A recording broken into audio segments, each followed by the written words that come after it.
Listen, we all go through trauma. Whether big T or little t, chances are if you've been alive long enough, you've been through a traumatic experience. And in today's episode, my special guest and I invite you to think differently about trauma and practice being kinder to yourself while going through it. It's time to be kind with Marley Q. Because the time to be kind to ourselves, each other, and the world is now.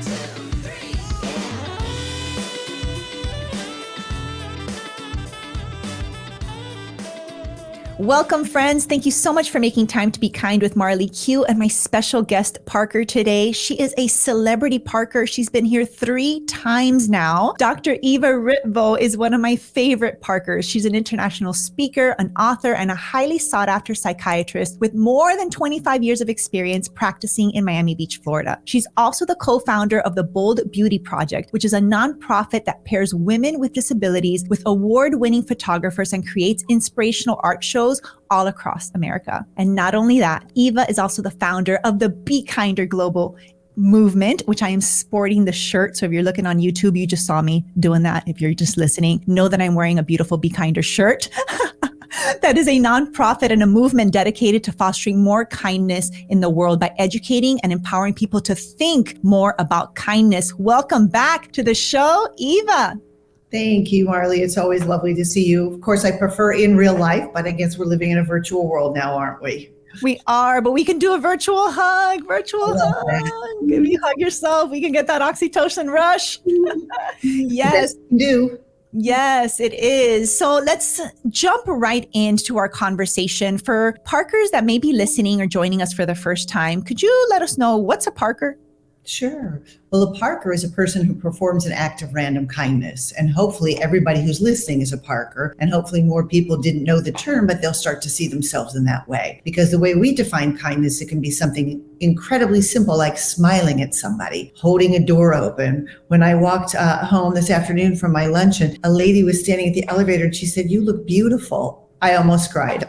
It was so sweet, right? I said, "Oh, that's so nice." So just the tiniest thing can make a person feel so happy and change their mood. So that's what we encourage with parking, is not to just think of these big acts of kindness. You know, we've had another disastrous shooting. I feel like every time we're together, Marley, it's another horrific shooting. So my psychologist best friend's calling me up saying, "What are you going to do?" I'm like, "I don't know what to do. You know, if I knew what to do, I would do it." But small things, we do know what to do. Stop, acknowledge people, tell them like you do today, "You look beautiful," smile. All those things make somebody a Parker.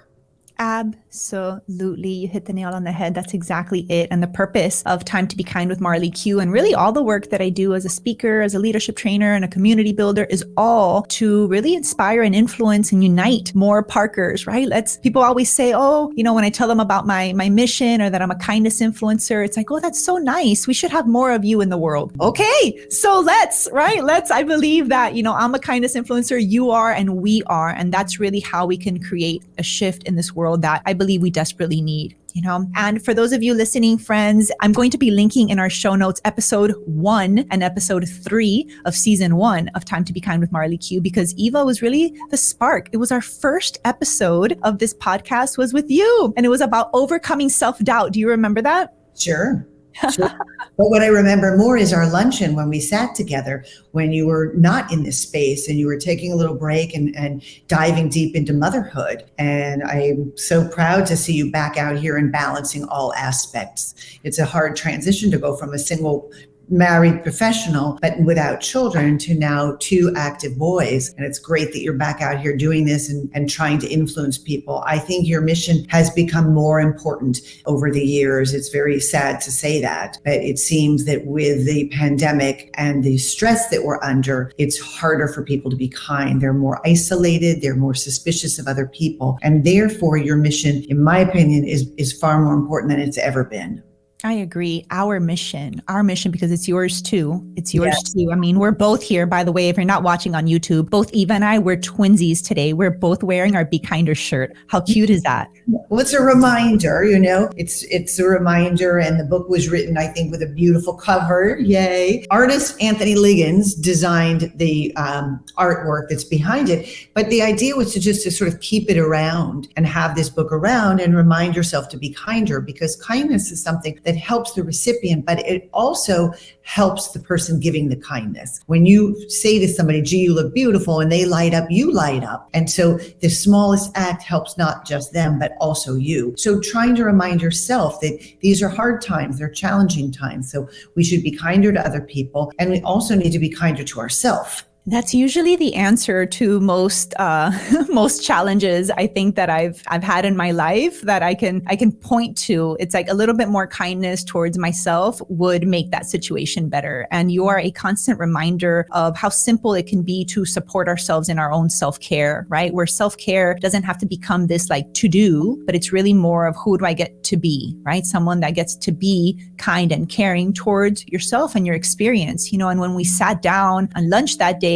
I felt like I had gone through like a traumatic experience, becoming a mother, right? And my experience of, pregnancy and birth was a little bit traumatic. And I think that we all go through different kinds of trauma, right? Whether big T or little t. And one of the most like impactful things to me that you've said was that I'm here talking about kindness and all, but I wasn't expressing any kindness to myself and like my own journey at that time, right? And being a little bit more like patient with myself and going through this transition, becoming a mom and still wanting to, follow my passion and my ambition and my movement in a different way, right? You were the one that really were the spark to get me to think differently about my trauma. And that's really what I want to talk about today, because you were our keynote speaker at the inaugural Mankind Summit last year in 2022. And for those of you that don't know, the Mankind Summit is a signature event that I created. It's a 3-day virtual event to elevate mental awareness now and put an end to the stigma surrounding mental health, making it okay to discuss what we're going through. And if we're in a rut and our mental health isn't, at 100, that it's okay to talk to someone about it, whether it's a therapist, a psychiatrist, or a friend, right?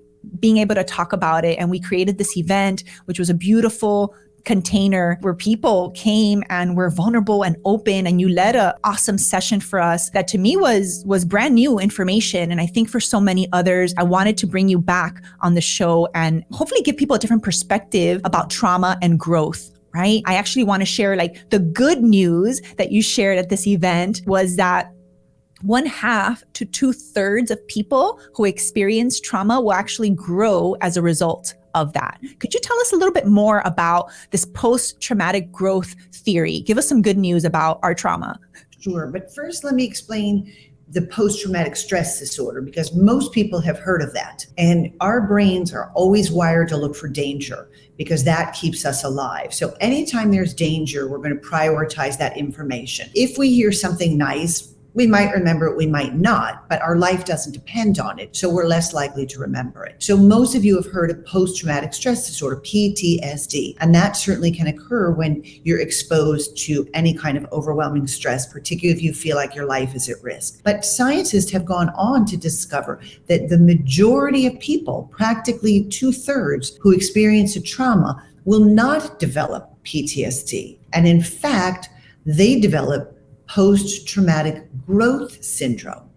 And for listeners out there, think back to trauma that you've occurred. And do you feel now that you've had some distance perspective, do you feel that you have recovered and perhaps even matured and even grown through that experience? Because of our listeners, 2/3 of them probably can identify with that. And maybe all of us can identify with that with some degree of trauma. Right? Depends how severe the trauma is, how close you are to it, how it's going to impact you. But for many people, especially as you've used the term several times, small t trauma, and those are the small things that disrupt us. And they can be, attachment issues, somebody who doesn't like you for a minute or gets upset with you. Those can create small t traumas because humans are designed to be in very close contact and feel very attached. And so even small things can disrupt us and feel traumatic. And if it happens again and again and again, then it can turn into a big T trauma. Or big T trauma is what we think of when we turn on the news and we see all these weather events. Of course, shooting is the biggest T trauma, car accidents, but people can do well even after the big T trauma. And as you mentioned earlier, one of the key fundamentals for getting through trauma is self-care. When somebody has a traumatic experience, even if it's something simple like entering motherhood that we all do, you don't sleep. And not sleeping is one of the hallmarks of moving towards a post-traumatic stress disorder. And when you have a trauma, it's really important to recover your ability to sleep. Oof. It's been so important. I didn't sleep for 7 months with my second baby. 7 months, I didn't get a good night's sleep. I was not well. Let's put that shortly. I was not well, and still kind of demanding of myself that I show up and I be like, super mom to the 2 kids and super wife, and still show up in my business, and putting all this pressure on myself where what I really needed was kindness and space. Be like, hey, and time, time. Everything. Most of us are blessed to be here for a long time, and life goes in stages. And when you bring children into the planet, it's really a nice time to lean into that experience, because it's such a unique experience. Most women, men do it in a short, compressed time, and then they never do that again the rest of their life. So I always think it's a very important phase, and babies are so dependent, and you can cause little T trauma with a baby completely inadvertently. You're just looking at your cell phone for 1 minute, and all kinds of things can happen to children if we don't keep our eye on them. So it's a time to really focus on being the best mom you can. And to be the best mom, you have to sleep, because if you don't sleep, I always say sleep is the base of the wellness pyramid, the base. Without good sleep, you really can't do anything. And so fixing that is always the most important thing. And anybody who's experienced trauma knows that you can't sleep. Right? After a traumatic event, it's very difficult to sleep. And so that's why sometimes early intervention, even with medication, sleeping pills to restore that sleep-wake cycle can be very important. And if that prolonged period of insomnia goes on, then that's a warning that depression or anxiety disorder or PTSD may emerge. So we always take sleep very seriously. If somebody's had an episode, they've recovered. If their sleep gets disordered again, we try to rush in and fix that so that they don't topple back into those negative pathways. I'm actually really grateful that I went through that experience, because I never valued or prioritized rest at all in my life until I became a mom, and just realized that if I don't put that at the base of my self-care, and I make sure that I get to bed on time, not pass out on the couch and walk to bed at 3 a.m., no Netflix binging and then, walk up all tired. No, get to bed and have a healthy sleep routine now to me is fundamental. And that really was a shift I needed to make for sure. At the Mankind Summit during your session, you actually led people through I think it was a 21 questionnaire, right? With questions that help people to think about their trauma. We specifically focused on how you've grown as a result of COVID-19 pandemic trauma, right? But it could be absolutely any trauma, right? And you identified specifically, I think, 3 areas where we show that we grow as a result of trauma. Can you speak to those? Sure. The areas that we tend to think about growing from trauma are perspective. Right? That trauma gives us a different perspective to see life. And so oftentimes people come out of trauma with a very different value system. It's a maturing experience. It can oftentimes stop you in your tracks and gives you time to evaluate what's really important. So that's a frequent area of growth, is that people come out feeling more mature with their value system intact. To me, this really resonates with COVID-19, because everybody had to stop every activity. And so many of us haven't picked up all of those activities, but we're back to the ones that we value the most. So it's a good example of having to figure out, what do you value? So personally, I don't value going to large gatherings to expose myself to that the way that I used to take that for granted. Now I don't take that for granted. So I have to make sure that what I'm going to really speaks to me and makes me want to take that risk. Another change was most of us didn't go to gyms for a while.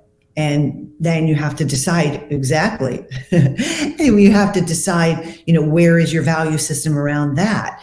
And a lot of relationships changed.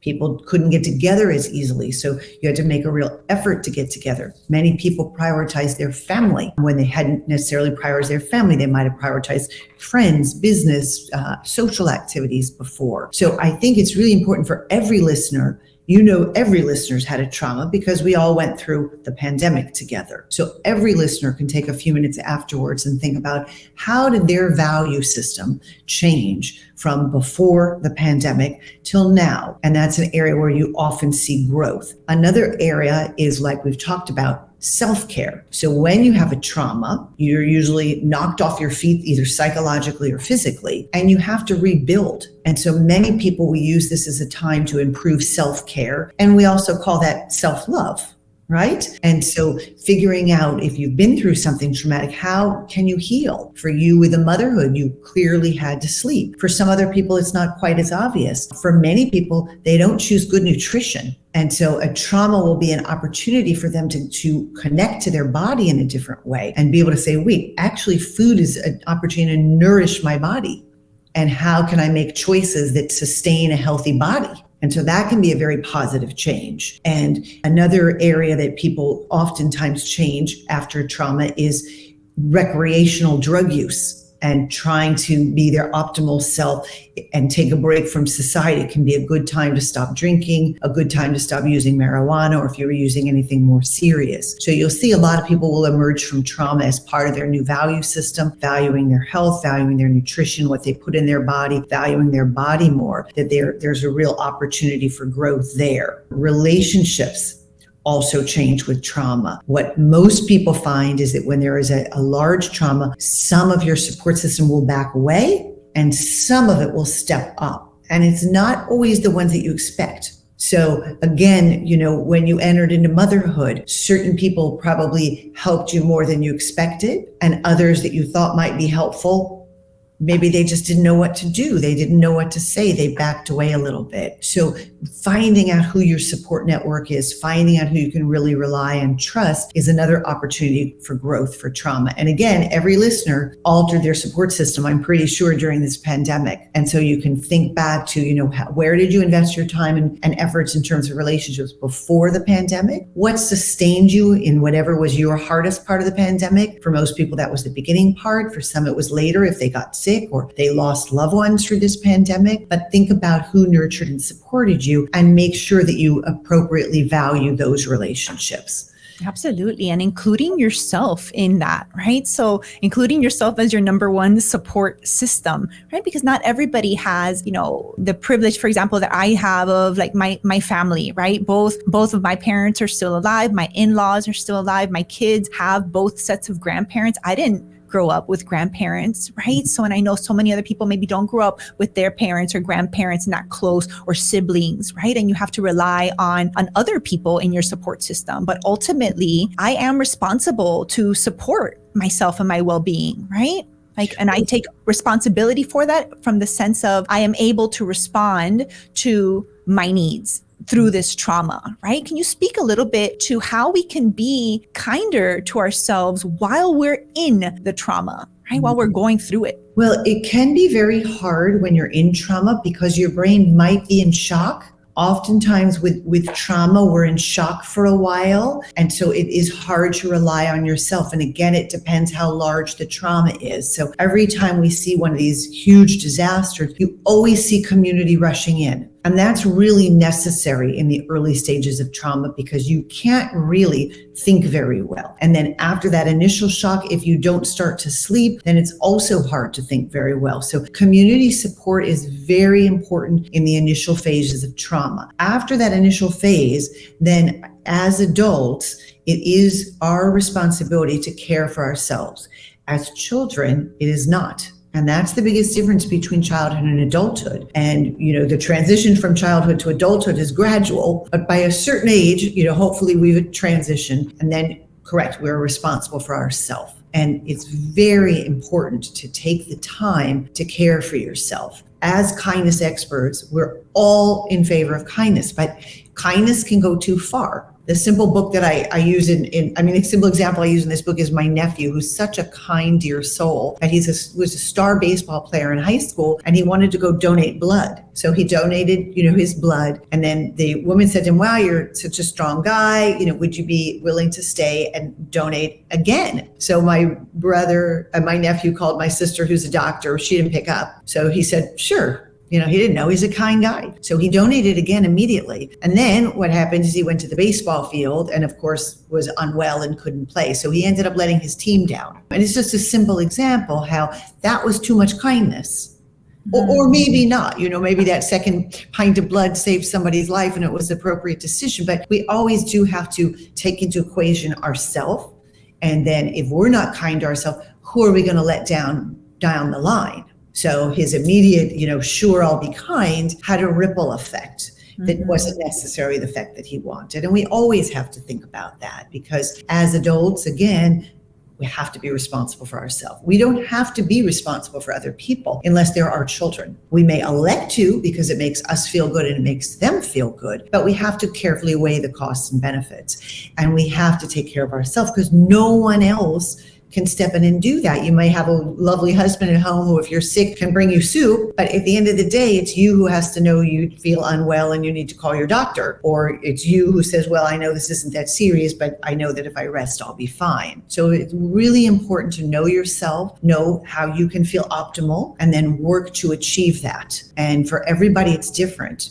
For me, the mental health of getting out every day and walking is vital. Integrating a daily, if possible, yoga practice is vital, and getting sleep. And then if I can accomplish all those, then I'm perfectly happy to come to work and help people all day. And as you mentioned, have my other adventures, which are so wonderful. But if I don't sleep well, then I'm not going to be in very good shape to help anybody else. So it could be balance. That balance, and I think that awareness, right, is what you're speaking to, is having the awareness of what your needs are to support yourself on a daily basis, and especially while you're going through trauma, right? If you're not willing to just be aware of what's going on with you and actually rely on, right? Like, let's speak to the power of actually asking for help while you're experiencing a trauma, right? Because you have to. If you're going to rely on your community and other people, you got to let them know what's going on, right? Well, that's that word, vulnerability, right? And, we're raised in this stiff upper lip society where everything's fine. I think that's changed a lot with the Instagram, but, you have to go to that place of being vulnerable. And depending on your childhood, that can be scary. If you had wonderful mother and father and it was easy to ask for help, well, that's great, but not everybody has that. And so for some people, it can be very scary because their experiences haven't been positive in the past, but we all are going to need help at some point. So we're going to have to take that risk, but you want to take it in a calculated way. So for example, Marley, I know you very well. I trust you. I love you. And I know that I could call you at any time and say, Marley, I've got an issue. Help me through it. So it's about building that support network over time so that when you do get in that crisis, you don't have to build that support network anew, that you have people you can rely on. But at the same time, I know from going through a divorce, unexpected people helped me, and people that I didn't know very well helped me. So you want to stay open to that. In fact, that's what I dedicated this book to. Was a very dear friend. Well, he became a friend, but he had interviewed me the way you're interviewing me now, right when I was getting divorced. And I didn't know him. And at the end of the interview, he said, do you want to stay online and talk a little? And he started asking me questions. Then I went, blah, and I told him everything. And he said, well, you seem like a very lovely woman. If you ever want to talk again, I'm here for you. And then for the next year and a half, 2 years, he was talking to me all the time and coaching me out of this situation I was in with simple statements, positive statements. It was an amazing friendship that developed from a complete stranger at my most vulnerable time. So 1, build support networks, but 2, stay open because you never know who's going to show up. And you and I believe that we live in an ultimately good universe and the right people will show up and the right people will help us, but we have to allow ourselves to be vulnerable, to show we have a need, and then receive. Yes. Is as important as giving. Yes. I hope. I'm giving you a standing ovation. I'm not clapping because I'll make the sound go crazy and my team will hate me. But yes, this is the message, friends. And the good news is that human beings are designed to be resilient, and we're designed with this growth potential. So I wanted this episode to give people a little spark of hope, right? And really maybe a new perspective or a new way of thinking about trauma, big T, little t, whatever it is that you might be going through currently or in the past that is still weighing on you, being able to see that with a different perspective and actually taking the pause to ask yourself some of these questions. I know that everybody that participated at the Mankind Summit really received a lot from that session. I'm so grateful, and I'm excited to invite people to this year's Mankind Summit because it's coming up May 17th through the 19th. The purpose, again, of this event is to elevate mental awareness now.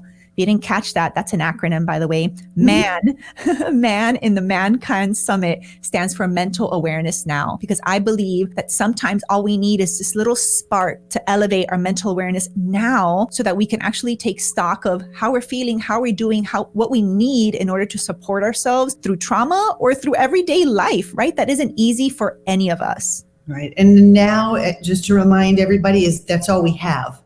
We always only have now, and we get really caught up with the past, and we get caught up about the worries about the future. And it's so important to focus on the now. How am I feeling right now? And how can I feel better right now? Because that's actually where we live. And so I applaud you for doing this again. It was a really hard time to start in the pandemic. Things have gotten easier, and I hope people will come and share again. And I don't think we could do a piece on post-traumatic growth without mentioning our very dear friend, Carrie Grusin. Marley and I share a wonderful friendship with Carrie Grusin, who I think is the best example of post-traumatic growth. She has overcome so much. I have an article that I wrote about her in Psychology Today that I love, so maybe you can link that too. I just wanted to mention thank you to Carrie for teaching me so much, and Marley for teaching me so much, and being a constant reminder to focus on kindness, both to oneself and to the dear community that we have created. And hopefully that can ripple out to a broader and broader community as people join all your initiatives.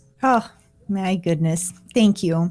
Eva, I have no words. I'm just smiling and in just gratitude. Thank you so much for making time to be kind again. I know you're such a busy woman, always helping other people. Your calendar is always booked with your clients and your people, and you still always answer the call to be kind. I'm so grateful for you. Thank you.